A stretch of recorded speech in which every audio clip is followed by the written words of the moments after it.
countless plans immediately went into action the moment Queen Elizabeth died yesterday afternoon, and that includes plans for ceremonies. These are plans that had been in the works for probably decades.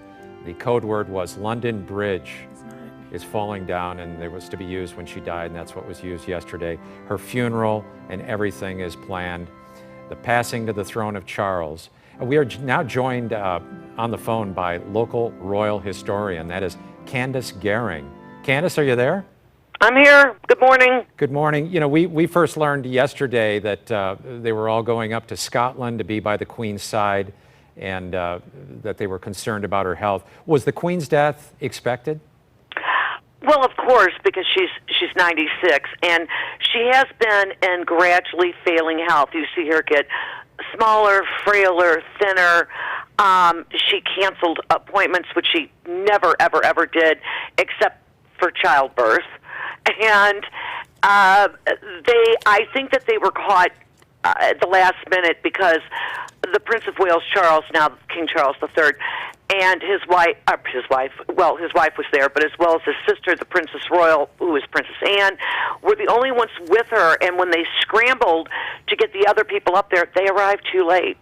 And Harry arrived an hour and a half after. He was told en route that she was gone.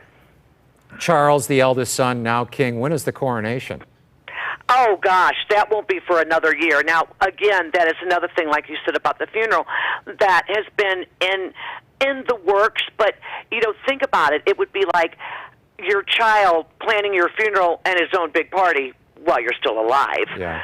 So it's got the first job that Charles has is to balance an incredibly tough thing, and that is to lead his country and to mourn his mother at the same time. Yeah. Queen Elizabeth held the royal family together for decades. She saw so many changes. As the world changed, so did she, ebbed and flowed with that. This is going to be a challenge for Charles. I mean, there are those who say, this is so passé, we don't really need royal families anymore. He's got to deal with that. Well, but, you know, I look at that and think, people have said that, and now look at the world stopping and saying, she is our beating heart. She is the center of our country. While everything else changed, she was stable. She was a rock. Other people had opinions. They liked so-and-so or they didn't like so-and-so. She officially had no opinion. I mean, of course, there were people she liked better than others, but we'll never be able to confirm that. Right. And Charles, who is, you know, with reason, thought he's grown up in a cage, now he's really going to be into one. You are never in a position to say, oh, my God, so-and-so drives me bananas. Even if it's someone who's killing people, like Vladimir Putin, you're not allowed to say, oh, yeah, that's out of line. You know, that's the politician's job.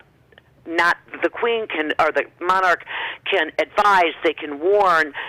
They can't declare war. They can't pick up the phone and call any other head of state and say, okay, don't do that again, or we're sending missiles. Okay. You know, that's not the way it works. Candace, we're out of time. I just want to mention Charles. Charles' heir apparent would be a son, William, and that's William and Kate. Their daughter, Charlotte, she possibly would be the next queen, correct? No. They have changed the rules. It used to be sheerly male primogeniture, meaning if you had 4 daughters but your last born is your son, he goes first. They have changed that law to the firstborn, regardless of gender. The succession, which has just happened, went from Queen Elizabeth to King Charles III, which will go to William V, and then his son George, who would be George VII. All right, Candace Gehring, always a pleasure. Our Fox 2 so royal much. expert. And now the song changes to from God Save the Queen to God Save the King.